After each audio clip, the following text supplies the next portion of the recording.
When they say season 1 was good, they weren't kidding. I mean it. This is one that is really good. This is Mega Man NG, and we return now with another TMNT Season 1 episode review. We now move on to episode 5 of the first season. The title in question, I think his name is Baxter Stockman. Yeah, Raph even said it. Anyway, here's the deal. I'll provide a summary as well as some of the main points that I liked, and there was a lot that I liked. Let's get started. Due to Mikey's skateboard shenanigans, the turtles get grounded in the sewers for a week. While being grounded, the turtles start getting bored. Raph suggests to get out for a while despite Splinter grounding them. And also despite Leo's objections. They head out regardless, only to encounter some guy in powered armor. They beat him down, but they learn later that the man in question, named Baxter Stockman, is out for revenge against TCRI after they fired him over an incident regarding copier toner. I have no idea. Can the turtles be able to stop this madman before his revenge can be fulfilled? Yeah, this episode is heavy on the humor and the action. Humor especially because this episode made me laugh. It made me laugh a lot due to all the many things that happen, whether it be Mikey's skateboard shenanigans, Leo's long fall, the fact that Baxter Stockman is treated like a joke, etc. By the way, this is also the first appearance of Baxter Stockman, the 2012 version. He is voiced by Phil LaMarr, a well-known voice actor who, as you guys all know, is also the voice of Samurai Jack. Yeah, imagine that. Just let that sink in for a minute. The same guy who does Samurai Jack also voices Baxter Stockman. I find it rather humorous. What's interesting about this is that the 2012 Baxter Stockman shares a bit of similarities to the Mirage and 2003 versions. The guy's a smart guy, don't get me wrong, but he's also, or rather in this case, sometimes a bit of a klutz. Here in the 2012 version, he is a klutz and decides to make an unorthodox armor just to get revenge against the TCRI. It wasn't until he gets his hands on Donatello's teapot or turtle tripod or something like that he would end up growing some big armor. And that's a nod to the 2003 Baxter Stockman when most of his body parts have been removed and he's forced to have an armor just to support himself. It's an interesting nod, and it also made him a devastating threat.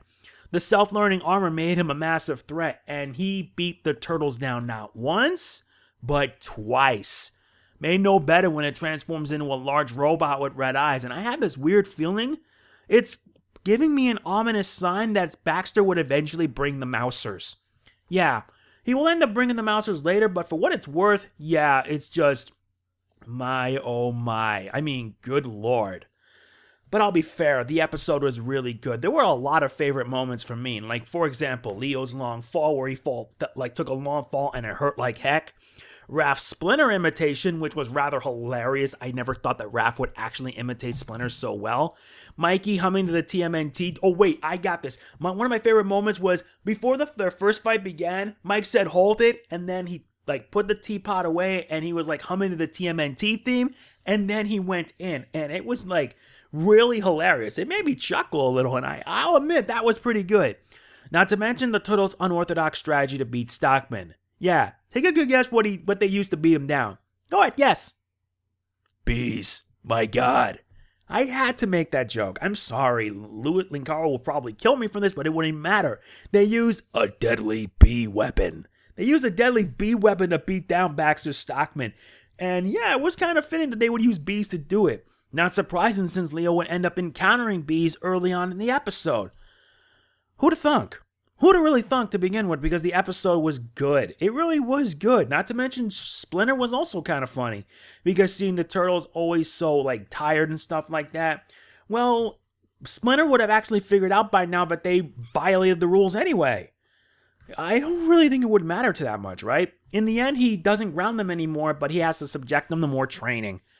What can you do? But it also shows that Splinter is pretty much, well, the boss, and has to do what he must to keep things orderly. And you should never interrupt Splinter when he meditates. This episode gets a 9.5. I love this episode a lot. We get a new character introduction, though judging by things, it won't be the last time we'll be seeing of him. We had a lot of great action, a lot of excellent humor, and I mean, my word, it was all around an amazing episode. I loved it big time. But I gotta ask, what do you guys think about it? Let me know in the comments what you think, and tonight I'll be providing my thoughts on the next episode of Season 1, Metalhead. That is it for my TMNT Season 1 review. I hope you've been liking these because I really hope that more of you guys can check it out because, yeah, I need something to do while we wait for the 2018 TMNT show. If you enjoyed this video, please be sure to hit the like button. It really does mean a lot to me. Please show your support now more than ever because my channel, its growth has stunted, unfortunately. It hit a roof and it can't go any higher, and I want to keep growing. But the only way I can be doing it, I can't do this alone. I need you guys. You guys are really important to me. So yeah, I'll see you guys tonight where I provide my thoughts on Metalhead. This is Mega Man NJ signing off. Peace out. Booyakasha!